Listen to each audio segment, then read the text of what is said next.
할렐루야. 네, 잘 지내셨어요? 날씨가 많이 더워졌습니다. 건강하게 잘 지내셔야 됩니다. 자, 우리 서로 인사할 텐데 앞에, 옆에, 뒤에 계신 분 손 한번 잡으시면서 사랑합니다. 참 잘 오셨습니다. 이렇게 인사하겠습니다.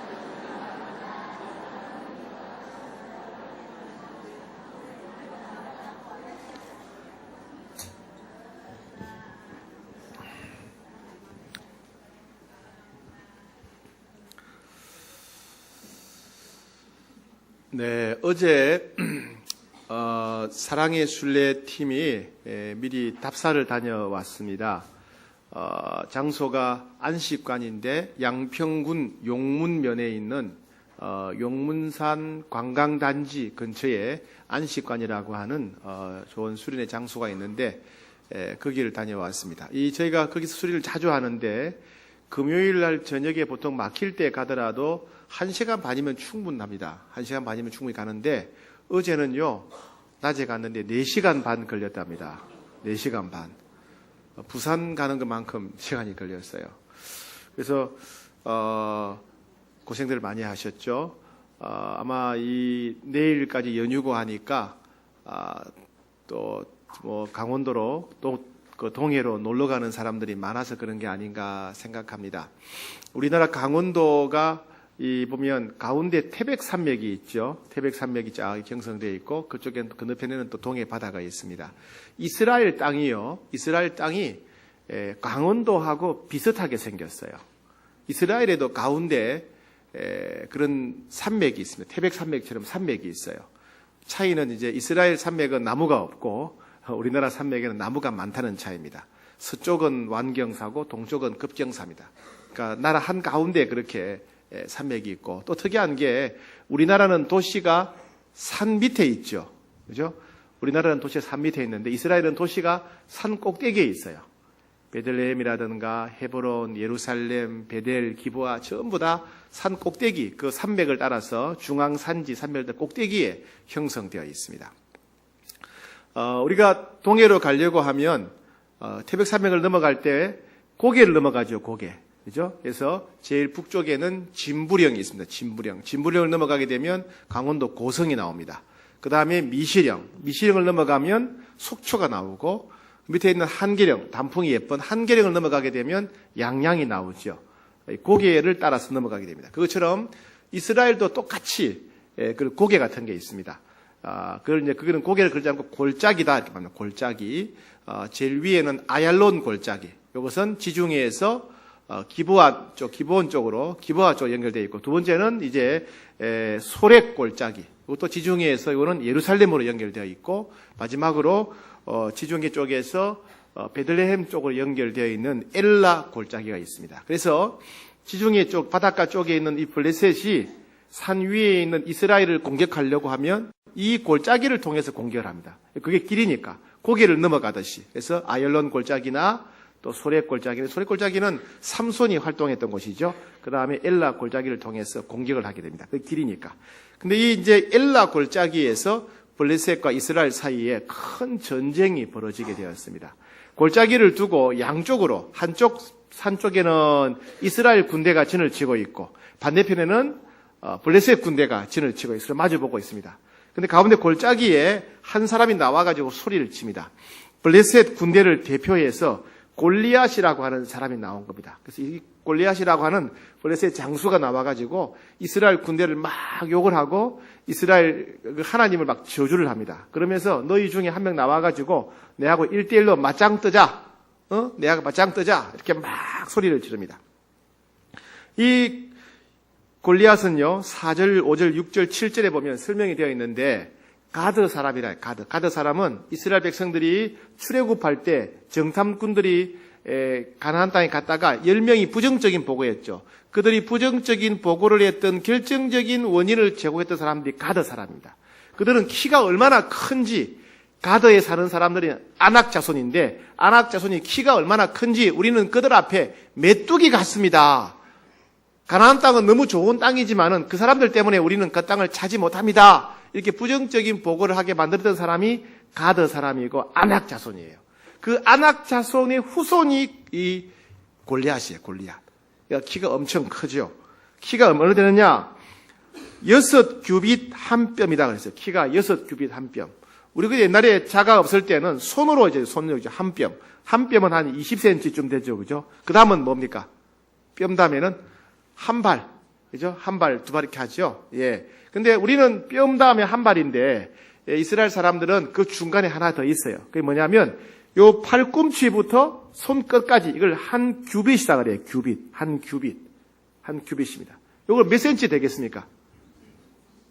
30, 예, 물론 최재인 목사처럼 팔다리가 긴 사람은 좀 길고 그랬겠죠. 그죠? 예. 한 40에서 60cm 정도 됩니다.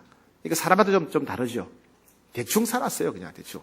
근데 계산하기 쉽게 한 규빗을 50cm라고 치면 6규빗이면 얼마입니까? 5, 6, 30. 키가 3m예요. 3m. 키가 3m. 에다가 한 뼘이 더 있어요. 얼마요? 320cm. 굉장히 크지요. 완전히 거인이죠, 거인. 그러니까 그 정탐 같은 이스라엘 백성들이 우리는 저들 앞에 메뚜기다라고 할 정도로 키가 컸어요. 제가 심심해서 재미삼아 요즘은 키가 누가 제일 큰가 찾아봤어요. 기네스북에 올라와 있는 사람인데 터키의 술탄 코센이라고 하는 사람인데 키가 2m 50쯤 된대요. 2m 50. 그게 어제 이야기예요. 왜냐하면 키가 계속 자라고 있다는 거예요. 하룻밤 사이에 또 좀 더 자랐을 거예요. 예. 키가 계속 자랐네요. 예. 근데 이 사람도 250밖에 안 되는데 골리앗은 3m 10이니까 굉장히 크지요. 웬만한 사람 키 2배입니다. 2배. 예. 게다가 전투 장비를 어떻게 했느냐 하면 머리에는 투구, 노투구는 뭐냐면 우리 집은 철모, 그죠? 철모를 썼어요.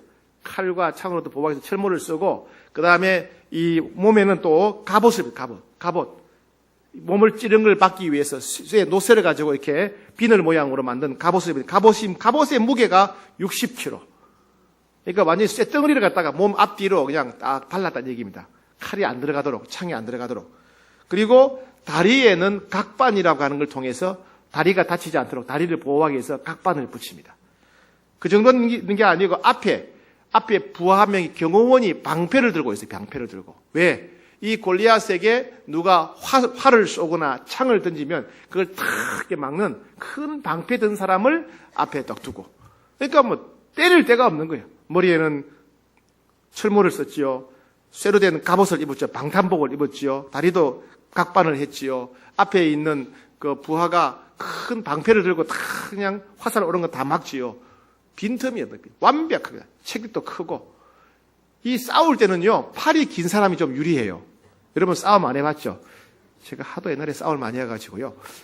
팔이 길면요, 내가 때리면 상대방은 나를 때리고 팔이 안 닿으니까 팔이 긴 사람이 훨씬 유리합니다. 권투할 때도 팔이 긴 사람이 유리해요. 그리고 툭 치면 자기는 못 때려요, 나를. 팔 때문에. 근데 이 골리앗은 키가 3m 20이니까 키가 크니까 팔도 길겠죠. 그러니까 누구랑 싸워도 유리한. 체격 조건이 좋아요. 완벽하게 자기를 방어했어요. 빈틈이 없어요. 게다가 무기는 뭘 쓰냐 하면 창을 주로 쓰는데 창 찌르는 창 있죠. 창을 쓰는데 중국 영화 보셨죠? 보통 창을 쓰는 사람들은요. 창이 자기 키보다 1.5배쯤 됩니다. 어마어마하게 크고 큰 창인데 그 창 끝에 그 창날 무게가 몇 킬로냐? 7kg. 7kg. 잘 모르죠? 소총의 2배쯤 됩니다. K2의 2배쯤 되는 무게. 예. 굉장히 무거운, 어마어마한 장비를 가지고 있는 무시무시한, 말 그대로 괴물 같은 사람이 이 골리앗이. 이 나와가지고 이렇게 말하는 거예요. 너희 이스라엘 중에 한 명 나와라. 내하고 1대1로 붙자. 다 싸울 필요 없이 대표로 너희 한 명 나와 내하고 대표로 붙자.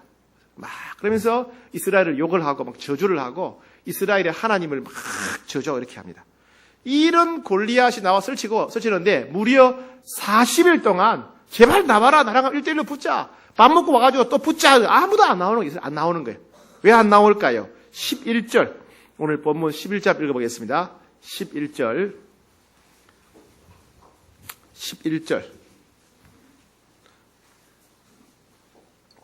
시작. 사울과 온 이스라엘이 블레셋 사람의 이 말을 듣고 놀라고 크게 두려워했다.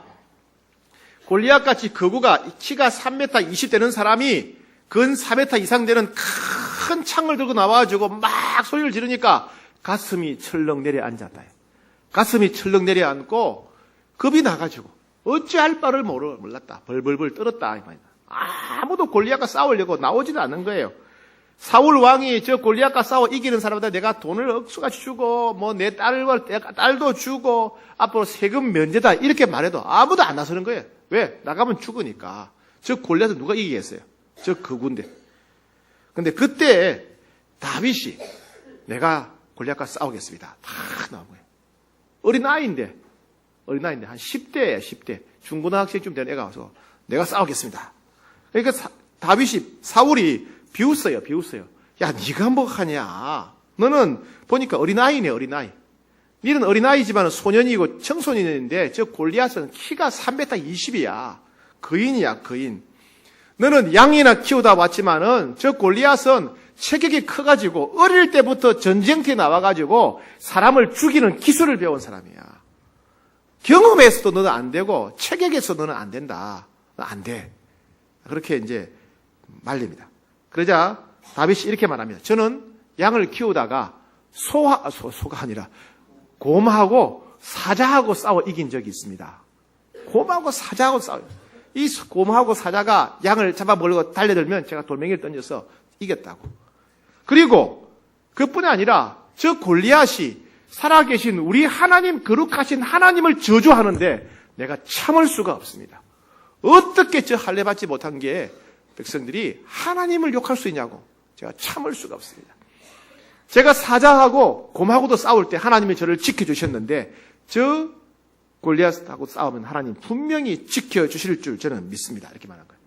이 다윗이 하도 확신에 찬 게 말하니까 사울도 그게 감동을 받은 것 같아요. 그래, 그럼 네가 한번 대표로 나가봐라. 그 대신에 네가 무장이 안 됐으니까 내 옷을 입고 나가고 내 갑옷도 가져가고 내 칼도 가져가라. 그래가지고 이제 이 다윗이 사울이 입던 군복을 입고 사울이 입던 갑옷을 입고 사울이 찾던 칼을 찾는데 이게 마치 담요 뒤집어 쓴 것처럼 사람이 안 보이는 거예요. 사람이 안 보여요. 어디 숨었는지. 옷이 너무 커가지고 칼은 질질 끌리고. 그러니까 다윗이 나 어디 못 입겠다고 옷 탁 벗고 칼도 줘버리고 그냥 갑니다. 그러면 뭘 가져가느냐? 물매용 막대기하고 돌멩이 5개를 준비해 나가요. 물맷돌을 가져갑니다. 이게 뭐냐면 우리 어릴 때 새 잡을 때 뭘 썼죠? 새총, 고무줄 탁 새총이죠. 새총 썼는데 그거랑 비슷한 거예요. 한번 사진 한번 볼까요? 네. 자, 이게 새총이에요, 새총. 저게 제 모습이 아닙니다. 제 사진이 아니에요. 네. 새총. 저거 위험해요. 그죠? 새총 잘못 쏴면 적어도 사람 잡습니다. 사람 잡아요. 가끔 시위하는 사람들이 저걸 쓰더라고요. 네. 요거가 비슷한 게 이제 물맷돌인다 한번 봅시다. 이게 물맷돌이에요. 저게 가죽으로 되어 있는데, 가죽으로. 그데 저기 돌을 담아가지고 팍 돌리다가 끈 한 개를 탁 놔버리면요. 돌이 원하는 방향으로 탁 날아갑니다. 날아가는데 더 세게 하는 방법은 저기다가 나무 막대기에다 묶어가지고 돌리면 길이가 길어지고 원심력이 더 세게 힘이 셉니다. 그래서 사람이 손으로 던지는 것보다 훨씬 더 멀리 날아간다고 그래요. 세고. 저를 통해서 사자나 곰이 달려들 때 저걸 탁 던져서 사자나 곰을 쫓아내기도 했다. 그런 말이죠. 고대 사회에서는 전쟁할 때 칼이나 창이 없는 사람들은 저렇게 물매를 통해서 돌멩이를 던지기 때문에 투석전도 했다 그럽니다. 다윗이 저걸 이제 물맷돌을 가져가는 겁니다. 가져가는데 그날 이제 골리앗이 싸우러 나오니까 블레셋 사람들은 와 하고 함성을 지르겠죠. 골리앗 뭐 싸우자 이기자 그러고 나왔을 것이고 이스라엘은 조용히 있다가 다윗이 나가니까 야 우리도 나간다 그러고 박수를 치고 그러는데 보니까 애가 나오는 거예요. 뭐야 쟤 놀러 온 거야? 왜 전쟁 때 쟤 놀러 왔어? 이렇게 막 사람들이 막 기가 찬 거예요. 기가 찬 거예요. 근데 골리앗이 보니까 자기하고 싸우겠다고 이스라엘 대표로 나오는 애를 보니까 진짜 애인 거예요. 이건 한방감이 한 주먹감도 안 돼. 한 주먹감도. 저 정도에 한 방 날리면 끝일 것 같아. 햇병아리야. 그래서 보니까 손에 뭘 들고 칼을 안 들고 물맷돌을 들고 오는 거예요. 아이고 저 돌멩이 던지려고 그러는구나. 내한테 돌멩이 던지려고 그러는구나. 이런 거예요. 기가 찬 겁니다. 야 내가 걔냐 내한테 돌멩이 던지려고 하냐 이러면서 오늘 내가 너를 죽이겠다. 네가 마음껏 내한테 돌멩이 던져봐라. 오늘 내가 네 사지를 찢어서 내가 사자들의 까마귀들의 독수리에 먹이로 너를 만들겠다. 이렇게 말합니다. 그러자 다윗이 한마디 합니다. 이 골리앗과 싸우러 가면서 이게 너무 중요한 말이니까 이건 꼭 읽어봐야 돼요. 자 오늘 본문 사무엘상 17장 45절 말씀. 사무엘상 17장 45절 시작. 다윗이 블레셋 사람에게 이르되 너는 칼과 창과 단창으로 내게 나오거니와 나는 만군의 여호와 이름 곧 네가 모욕하는 이스라엘 군대의 하나님의 이름으로 내게 나아가노라. 무슨 말입니까? 너는 골리앗 너는 칼이 무기지 않느냐. 칼과 창이.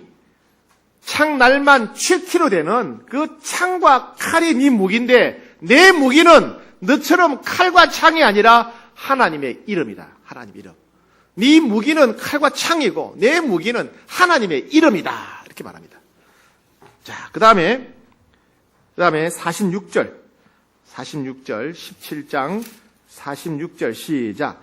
오늘 여호와께서 너를 내 손에 넘기시리니 내가 너를 쳐서 네 목을 베고 블레셋 군대의 시체를 오늘 공중의 새와 땅의 짐승들에게 주어 온 땅으로 이스라엘의 하나님이 계신 줄 알게 하겠다. 다윗이 지금 싸우는 목적이 뭐냐? 오늘 목적이 너를 죽였어. 너희하고 블레셋 군대를 쳐부숴서 블레셋 사람들이 이야 이스라엘의 하나님은 진짜 살아있구나. 내가 이걸 원한다. 이걸 원한다. 네가 내 손에 죽고 블레셋 군대가 다 죽어서 블레셋 사람들이 이야 이스라엘의 하나님은 진짜 살아있는 하나님이더라. 이렇게 되기를 원한다 이겁니다.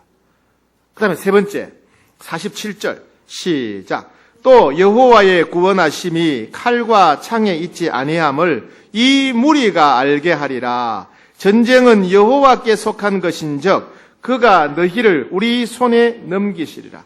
두 번째 이 다윗이 전쟁하는 목적이 뭐냐 하면 지금 이스라엘 백성들이 골리앗을 보고 겁이 나가지고 오줌을 질질 싸고 못 나오잖아요. 그죠? 이스라엘 병사들한테 전쟁의 승패는 칼이나 창처럼 무기에 있지 않고 하나님의 손에 있다는 것을 이스라엘 백성들에게 가르쳐 주고 싶다는 겁니다. 하나님이 이기면 이기신다. 전쟁은 칼과 창의 문제가 아니라 하나님의 손에 있다는 것을 이스라엘 백성들에게 가르쳐 주고 싶다. 이 두 가지 목적이라는 거예요. 블레셋 사람들한테는 이스라엘의 하나님은 진짜 살아 역사하는 하나님이시라는 걸 보여주고 싶고 이스라엘 병사들한테는 벌벌 떨고 두려워하는 그들에게는 전쟁은 무기의 문제가 아니다. 칼이나 창이 무기의 문제가 아니라 하나님의 손에 전쟁의 승패가 있다. 하나님을 의지해야 된다는 걸 내가 가르쳐 주겠다. 이런 목적으로 싸운다는 겁니다. 결국 어떻게 됩니까? 다윗이 물매를 던졌더니 물매로 돌멩이를 던졌더니 그 돌멩이가 날아가서 골리앗의 몸은 머리도 딱 보호와 철모가 있고 그죠? 몸에는 다 이렇게 갑옷이 있고 다리는 각반이 있고 앞에는 부하가 방패를 들고 있어요. 빈틈이 없어요. 근데 어떻게 이 날아가가지고 이 보호받지 못한 얼굴에 눈은 또 뜨거웠을 까지 눈 앞에 여기 탁 이마에 돌멩이가 딱 때렸는데 때린 정도가 아니라 박혀버렸어. 돌멩이가 얼마나 이렇게 셌는지 그냥 돌멩이가 팍 박혀버렸어요. 머리에 돌멩이 박히니까 죽죠. 그래서 다윗이 달려가서 이 골리앗의 머리를 밟고 골리앗이 차고 있던 칼을 끄집어내가지고 머리를 베었어요. 그리고 골리앗의 머리를 들고 너무 상상하지 마세요. 그걸 들고 탁 돌아왔다. 이런 얘기입니다. 엄청난 기적이 일어났죠. 아무도 예상치 못했어요. 바둑으로 치자면 골리앗은 신의 경지 입신이라고 하는 그죠? 입신이라고 하는 구단이에요. 프로 구단. 근데 다윗은 싸움을 해본 적이 없어요. 그죠? 바둑으로 치자면 제일 못하는 게 18급인가요? 17급인가요? 예. 그쯤 되는 거예요. 아마추어 17급, 18급하고 프로 구단하고 싸운 거예요. 근데 이긴 거죠. 기적이 일어나죠. 기적이. 이 프로 바둑 기사들은요. 바둑을 한번 하고 나면 대국을 하고 나면 반드시 뭘 하지요? 목욕합니까? 예, 복귀라고 해요. 복귀. 이 복귀라는 게 뭐냐 하면 다시 한번 바둑을 둔다 이 말이에요. 한번 바둑을 두고 난 뒤에 그걸 다 안 돼요. 자기가 어떻게 했는지. 그걸 다시 한번 두보면서 내가 여기서 실수했구나. 아이고 이거 잘못했구나. 다음에는 이렇게 안 해야지. 이러면서 이제 실수를 줄이고 성장하기 위해서 다시 한번 더 바둑을 두는 것을 복귀라고 그래요. 복귀. 다시 둔다 말이죠. 우리가 다윗의 승리의 비결을 한번 복귀해보죠. 복귀해보는 겁니다. 다윗이 가지지 못했던 무기가 있어요. 골리앗만 가졌던 무기가 있어요. 뭐가 있습니까? 첫 번째, 체격. 체격이 무게야, 이 사람은. 3m 20. 팔이 얼마나 길었겠어요? 제 팔 한 2배나 되지 않았겠어요? 그렇죠? 그 다음에 완벽한 보호, 철모를 쓰고 방탄 갑옷을 입고 각반으로 다리를 보호하고 그것도 앞에 또 부하가 큰 방패로서 날아오는 돌이나 화살이나 창을 탁 막아주고 무시무시한 무기, 칼, 창 거의 한 4m 되는 창, 끝에는 창날의 무게가 7kg짜리, 그 외에도 단창과 칼이 있어요. 그뿐이 아니에요. 이 사람은 워낙 체격이 크니까 어릴 때부터 전쟁터에 와가지고 싸우는 기술, 적을 죽이는 기술을 배운 사람이에요. 살인하는 기계야, 기계. 경험과 지식이 뛰어났어요. 다윗은 그거 가진 거 아무것도 없었어요. 체격도 어린아이지요. 몸을 보호하는 장비도 하나도 없지요. 싸워본 경험도 없죠. 무기도 없지요. 그런데 골리앗이 안 가졌고 못 가졌으나 다윗이 가진 무기는 있었어요. 골리앗은 없는데 다윗만 가졌던 무기가 그게 뭐죠? 하나님의 이름. 어떻게 알아세요? 제가 설교 원고를 다 보셨나? 예. 골리앗은 하나님 이름을 무시하고 경멸했지만은 다윗은 골리앗이 무시했던 그 하나님의 이름이 자기 무기라는 거예요. 무기. 예. 칼과 창 대 하나님의 이름의 싸움이었어요. 또 하나, 자, 이런 생각을 한번 해보죠. 그 당시에 이스라엘 백성들은 다 하나님을 믿었죠. 아마 이날도 제사 드리고 전쟁터에 나왔을걸요, 그죠? 분명히 그렇죠? 그런데 그들도 하나님을 믿었는데, 그들도 하나님을 믿었음에도 불구하고 그들은 왜 다윗처럼 하나님의 이름으로 싸우지 못했을까요? 왜 그랬을까요? 자, 이게 중요한 거예요. 이게 중요한 거예요. 다 같이 하나님을 믿는데, 다윗은 그 믿는 하나님의 이름으로 골리앗과 싸워서 기적을 일으켰는데, 같은 하나님 믿는 다른 사람들은 왜 벌벌벌 떨고 있었느냐 얘기입니다. 마태복음 17장에 보면 재미있는 사건이 있습니다. 예수님께서 변화산에 올라가셔서 변화되시는데 그 산 밑에서 어떤 일이 벌어지냐 하면 어떤 사람이 아들이 귀신 들려, 이 귀신이 자살하게 만드는 귀신인 거예요. 막 불 속에 뛰어 들어가 버리고 물에 빠져 죽으려고 그러고 높은 데 뛰어내려고 그러고 자살하게 만드는 귀신이 들린 거예요. 그래서 이 아이를 데리고 온 거예요. 부모가 걱정이 돼가지고. 그래서 산 밑에서 기다리던 예수님의 다른 제자들이 아무리 해도 귀신이 안 나가는 거예요. 안 나가는 거예요. 예수님 오셔가지고 한 방에 귀신을 쫓아내버립니다. 그러니까 제자들이 예수님, 저희들은 왜 귀신을 쫓아내지 못했습니까? 저희들은 왜 고치지 못했습니까? 이렇게 묻죠. 그래서 예수님 이런 대답을 하십니다. 너희 믿음이 작은 까닭이다. 믿기는 믿는데 너희 믿음이 너무 작아서 그렇다. 겨자씨만한 믿음이 있으면 믿음이 겨자씨만한큼만 있다 할지라도 이 산을 명하여 여기서 저기로 옮겨지라면 옮겨질 것이다. 너희가 못할 것이 없다. 무슨 얘기야? 너희 믿음이 믿기는 믿는데 뭐보다 적다? 겨자씨보다 적다. 그 말씀이에요. 믿음이 중요한 거예요. 그래서 예수님께서 히브리서에 보면 믿음이 없이는 하나님을 기쁘시게 하지 못한다. 믿음이 없으면 응답받지 못한다. 아무리 교회 다녀도 믿음이 없으면 응답받지 못한다. 아무리 밤을 새워 금식하며 기도해도 믿음이 없으면 응답받지 못한다. 믿음이 없이는 하나님을 기쁘시게 하지 못하나니 하나님께 나아가는 자는 반드시 그가 계신 것과 상 주시는 이심을 믿어야 된다.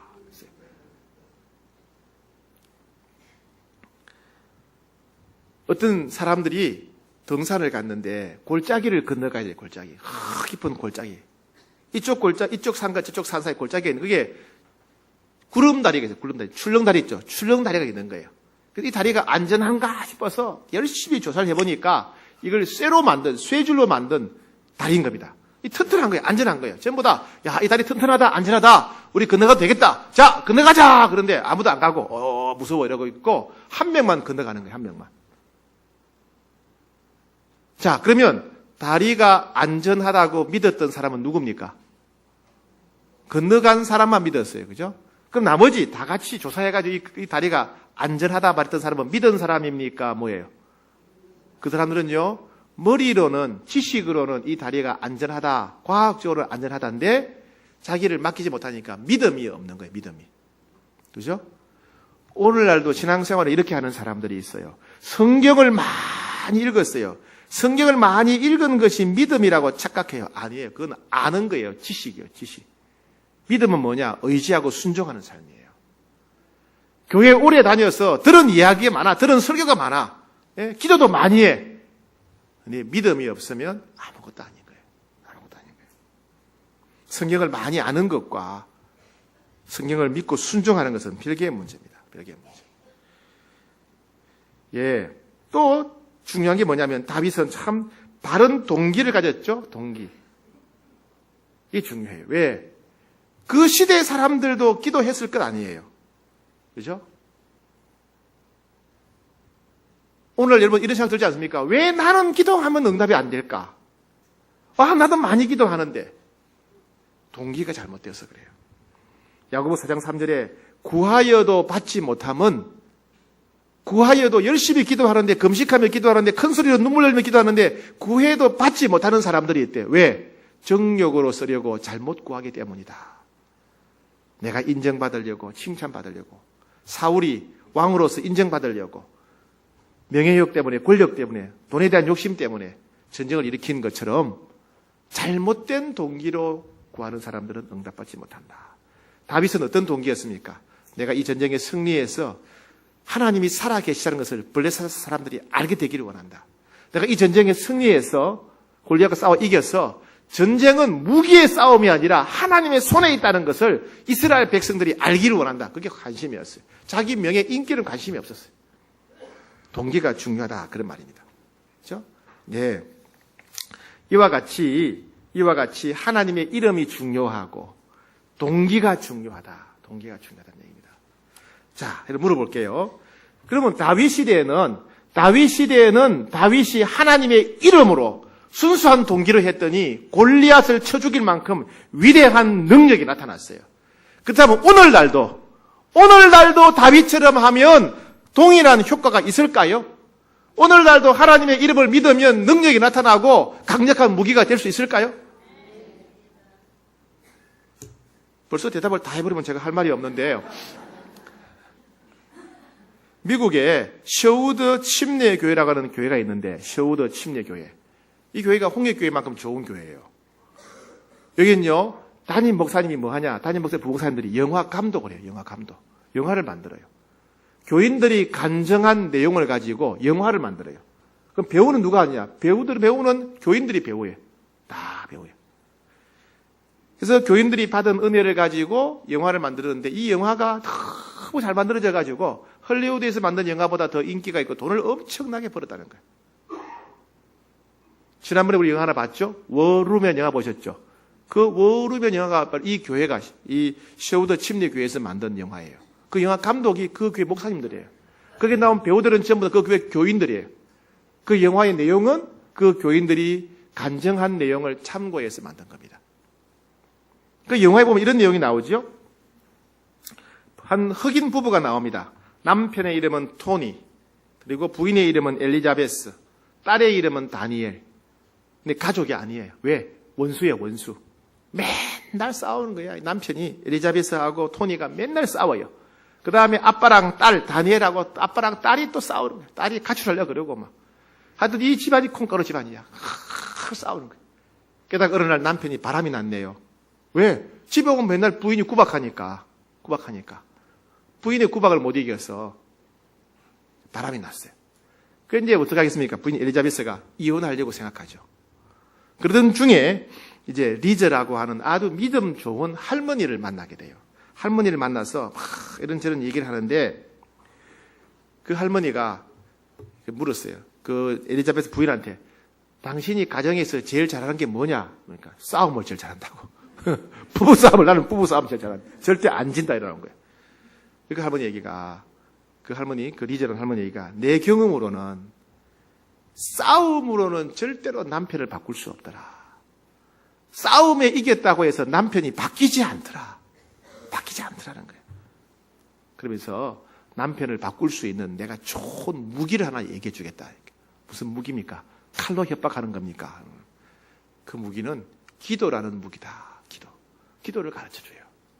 그래서 이제 바람난 남편을 위해서 아이를 기도하는데 집에 와가지고 그 리즈라는 할머니 이야기를 듣고 벽장을 치워가지고 기도할 수 있는 작은 방을 하나 만들어요. 작은 방. 이 기도하는 방. 그래서 전쟁하는 방이라 해서 워룸이에요. 전쟁하는 방. 거기서 기도합니다. 하나님, 저 죽을 것 같아요. 하나님, 저를 좀 도와주세요.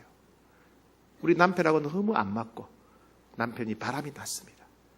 남편이 변화되어 돌아오게 해주십시오. 제가 남편을 용서할 수 있도록 도와주십시오. 제가 남편을 사랑할 수 있는 마음을 주십시오. 우리 남편 뒤에서 악한 영을 조종하는, 우리 남편을 조종하는 악한 영들은 떠나갈지어다. 예수의 이름으로 명하노니 마귀는 떠나갈지어다. 우리 남편을 조종하는 마귀들아, 예수 이름으로 한다 떠나가라. 그리고 딸과 남편과의 관계가 회복되도록 기도하고 있어요. 그랬더니 여러분 다 알다시피 결과 어떤 일이 벌어졌습니까? 남편이 확 변하죠. 그죠? 변하고 바람나는 곳에서 청산하고 집으로 돌아오고 아내를 사랑하고 아내한테 용서를 구하고 자기 죄를 회개하고 그리고 딸과의 관계가 회복되어서 딸과 함께 줄넘기 대회에 나가고 놀라운 변화가 일어났어요. 여러분, 오늘날도 이와 같이 예수님의 이름에는 권세와 능력이 있을까요? 사금동에도 마장동에도 예수님의 이름에 권세와 능력이 있을까요? 집사님이 집에 갔는데 난리가 난 거예요. 남편이. 왜 교회 가서 늦게 오냐 이거죠. 교회에서 사느냐 이거죠. 교회 가는 것도 내가 어렵게 허락했는데 왜 이렇게 늦게 오냐. 막 난리가 난 거야. 막 집이 뒤집어진 거야. 옛날 같으면 그래 니하고 내하고 그냥 죽자 이러고 그냥 맞짱 또 싸울 텐데 영화가 탁 생각나네. 영화가. 이 집사님이 영화가 생각이 난 거예요.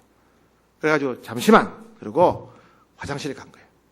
화장실에 가서 문을 딱 잠가놓고 영화에서 본 대로 한번 해보는 거예요. 하나님 저 좀 살려주세요. 우리 남편 바꿔주세요. 예수 이름으로 명하노니 우리 남편을 조종하는 악한 영들은 떠나가라. 예수 이름으로 명한다. 우리 남편 뒤에 있는 귀신들은 떠나가라. 그렇기도 하고 딱 나왔더니 남편이 순한 양이 됐더래요. 내가 당신을 교회 뺏길까 봐 서운해서 그랬다.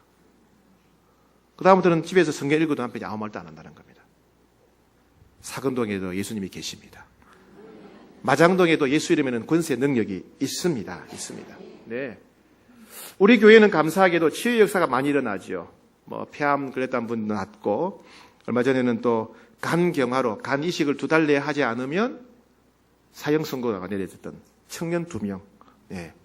주일날 예배 전에 기도하고 했더니 간이 깨끗하게 회복되고, 예. 관절염 디스크도 많이 났죠. 지지난주입니까? 우리가 수요 예배 때 우리 장로님들과 목사님들과 같이 아픈 분들을 위해서 치유기도 했죠. 그죠? 그때도 많은 분들이 나왔어요. 연골이 닿아서 없고 관절염으로 잘 걷지도 못하던 분이 뛰면서 걷게 되고, 그죠? 만성 두통으로 시달리던 분들, 또 축농증으로 시달리던 분들 깨끗하게 낫고, 허리 디스크도 낫고, 그죠? 예수의 이름에는 권세와 능력이 있습니다. 우리가 어떻게 병을 고치겠어요? 예수의 이름에 권세와 능력이 있으니까 병이 낫고 귀신이 떠나가는 겁니다. 그죠? 네. 자, 그렇다면 다윗 시대에 마찬가지로 오늘날도 하나님의 이름에 예수의 이름에 권세와 능력이 있다면 우리의 골리앗은 누구겠느냐는 겁니다. 우리의 골리앗. 이스라엘 백성들을 가장 두렵게 했던 사람이 골리앗입니다. 이스라엘 백성들이 자기 힘으로는 절대로 이길 수 없고 해결할 수 없는 사람이라고 낙심했던 사람이 골리앗입니다. 이스라엘 백성들이 포기하고 절망하게 했던 사람이 골리앗입니다. 그럼 오늘날 여러분들의 마음을 제일 두렵게 하는 것, 그게 골리앗이에요. 여러분 힘으로는 도저히 해결할 수 없다고 생각되는 것, 그게 골리앗이에요. 여러분들로 하여금 포기하게 만들고 낙심하게 만들고 절망하게 만드는 그 모든 것이 여러분들의 골리앗입니다. 변하지 않는 남편, 아내, 속 터지게 만드는 자녀들, 혹은 경제적인 문제, 육체적인 질병, 마음이 병든 사람들, 영혼이 병든 사람들, 취업의 문제, 사업의 문제, 진로 문제, 모든 문제들, 내 힘으로는 해결할 수 없는 문제, 그것만 생각하면 너무 속상한 문제, 오랫동안 기도하고 있었는데 해결되지 않는 문제, 이것이 우리의 골리앗이에요. 골리앗이에요. 그럼 우리는 어떻게 이 골리앗과 싸우겠습니까? 첫 번째, 예수 그리스도의 이름으로 기도해야 됩니다. 기도를 많이 하는 게 중요한 게 아니에요. 누구의 이름으로 기도하냐가 중요해요. 기도를 얼마나 큰 소리로 기도하냐 이게 중요한 게 아니에요. 얼마나 정성으로 기도하냐 이게 중요한 게 아니에요. 누구의 이름으로 기도하냐가 중요합니다. 요한복음 14장 13절 너희가 내 이름으로 무엇을 구하든지 내가 행하리라. 내 이름으로 구한 예수님이. 요한복음 14장 14절 내 이름으로 무엇인지 내게 구하면 내가 행하리라. 요한복음 15장 16절 내 이름으로 아버지께 무엇을 구하든지 다 받게 하려 함이라. 요한복음 16장 24절 지금까지는 너희가 내 이름으로 아무것도 구하지 아니하였으나 구하라. 그래야 하면 받으리니 너희 기쁨이 충만하리라. 기도를 하되 누구의 이름을 의지해서 하냐 이게 중요하다는 얘기예요. 내가 기도 많이 했으니까 될 거예요. 아니에요. 내가 정성을 다하게 됐으니까 아니에요. 내가 큰 소리로 눈물을 했으니까 아니에요. 누구 이름으로 기도했냐가 중요한 거예요. 일을 하더라도 누가 하라 그러면 내가 왜 해요? 그런데 담임 목사님 하라 그랬습니다. 아, 예. 그렇지요? 아닌가요? 네. 군대에서 그러잖아요. 이거 하라 그러면 누가 왜 해야 되는데 대대장님이 하라 그랬다. 연대장님이 하라 그랬다. 사당장님이 하라 그랬다. 그러면 다들 하는 거예요. 이름에 권세가 있네. 권세가. 예수 그리스도의 이름에는 권세가 있어요. 두 번째, 예수 그리스도의 이름으로 악한 영을 대적해야 된다. 악한 영을 대적해야 돼요. 우리의 씨름은 혈과 육을 상대하는 것이 아니요 통치자들과 군사들과 어둠의 세상 주관자들과 하늘에 있는 악한 영들을 상대함이라고 그랬어요. 우리 눈에 보이지 않지만은 귀신이 있고 악한 영들이 있어요. 성령님이 계시고 천사들이 있는 것처럼 사탄도 있고 사탄이 부리는 사탄의 종들인 악한 영들, 귀신들이 있단 말이에요. 우리는 안 보이니까 없다고 생각할지 모르는데 있어요. 성령이 역사하듯이 마귀도 역사하는 겁니다. 근데 우리가 마귀한테, 귀신한테 나가라 하면 안 나가요. 네가 뭔데 나가라 그래. 안 나가요. 그런데 예수님의 이름으로 명하노니 나가라 그럼 나가는 거예요. 예수의 이름으로 명하노니 떠나가라 하면 떠나가는 거예요. 고질적인 질병, 유전병, 심각한 문제들, 여러 가지 어떤 문제들 간에 우리가 우리 힘으로 해결이 안 되는 것 뒤에는 악한 영들이 있는 거예요. 예수 이름으로 명한다. 떠나가라. 예수 이름으로 열릴지어다. 할 수 있는 거예요. 세 번째, 바른 동기로 구하세요. 바른 동기로. 바른 동기가 중요해요. 아이들이 와가지고 아빠 돈 좀 주세요 그래요. 그럼 뭐라고 그래요? 무조건 줍니까? 저는 무조건 줄 만큼 돈이 없어요. 어떻게 해야 돼요? 뭐 하려고 그러는데? 그러면 딱 들어보고 이거 꼭 필요한 거구나. 그럼 주고. 쓸데없다 그러면 안 주는 거예요. 그죠? 여러분도 그러지요? 무조건 주세요? 아니죠. 그죠? 하나님도 그래요. 달라 그러다 하나님이 다 주시는 게 아니에요. 하나님의 기도를 들어보시고 어디에 쓰려고 얘가 구하는가를 들어보시고 응답하세요. 바른 동기로 구하는가, 바른 동기로 구하는가를 들어보시고 하나님 응답하세요. 그래서 야고보 4장 3절에 구하여도 받지 못하면 정욕으로 쓰려고 잘못 구하기 때문이다. 바른 동기가 중요해요. 마지막으로 한 가지 더 중요한 게 있습니다. 뭐냐면 포기하지 말고 끝까지 기도해야 돼요. 이 전문 용어에 한계치라고 하는 말이 있어요. 한계치. 이게 뭐냐면요. 제가 몸이 아파요. 약을 먹는데 하루치 먹으면 안 나아요. 이틀 먹어도 안 나아요. 사흘 먹어도 안 나아요. 10일째 먹으니까 약효가 나타나기 시작한 거예요. 그게 낫는 거예요. 이 10일째 되는 날 약효가 나타나기 시작할 때 10일째 그게 한계치예요. 한계치. 어떤 사람은 사흘만 먹으면 병이 나아요. 어떤 사람은 15일 먹어야 돼. 사람마다 달라요. 그게 한계치예요. 한계치. 운동을 하더라도 막 살이 안 빠집니다. 그런데 일정한 수준이 딱 되면 그때부터 살이 빠지기 시작해요. 이게 한계치라고 해요. 한계치. 기도도 마찬가지죠. 무조건 다 되는 게 아니에요. 기도에 한계치가 있어요. 한계치. 역치라고도 해요. 그 한계치까지 우리가 포기하지 않고 기도를 해야 된다는 얘기입니다. 미국의 피터 와그너라고 하는 유명한 신학자가 있습니다. 이분은 이제 신학대 교수죠. 똑똑한 분인데 어릴 때부터 너무 머리가 아픈 거예요. 머리가. 두통이 너무 심해가지고 밤에 잠을 못 잘 때가 있고 얼굴이 늘 찌푸리는 모습이에요. 늘 얼굴이 안 좋아요.